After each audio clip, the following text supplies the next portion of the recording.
నా నా చావు కారణం కృష్ణలింగ శ్రీనారాయణ గారు. నేను నేను మాది పుట్టడం తప్పైపోయింది. నన్ను వెంటాడి వేధిస్తున్నాడు. నువ్వు పోలీస్ ఆఫీసర్ నీ ఇష్టమంతో చేస్తావేంటి? ఒక్కగానో ఒక్క కొడుకు 23 ఏళ్ల కుర్రాడిని నువ్వు అతి దారుణంగా కొట్టి మూట కట్టి పక్కన మారేసి తెల్లారి తీసుకెళ్లి నువ్వు దారుణం చేయటా నువ్వెవడవే?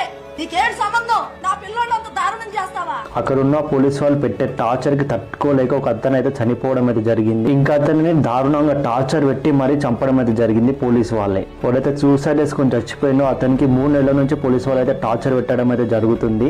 అసలు పోలీసు వాళ్ళకి అంత అధికారం ఎవరిచ్చారో ఒక పర్సన్ ని అంతగానం టార్చర్ పెట్టడానికి. ఇంకా అతన్ని చూసుకున్నట్టయితే పోలీస్ స్టేషన్ లో చాలా అంటే చాలా కొట్టి తనని అయితే చంపివేయడం అయితే జరిగింది. అంటే ఒంటి మీద పోలీస్ యూనిఫామ్ ఉందని చెప్పేసి మీరు ఏదైనా చేయగలుగుతారా? ఆ పోలీస్ స్టేషన్ ఎన్ని దారుణమైన ఇన్సిడెంట్ అవుతున్నా సరే ఆ పోలీస్ వాళ్ళకి ఏమి ఇచ్చి సస్పెండ్ లెటర్ అయితే ఇచ్చింది. ఒక 2 మనుషుల ప్రాణాలు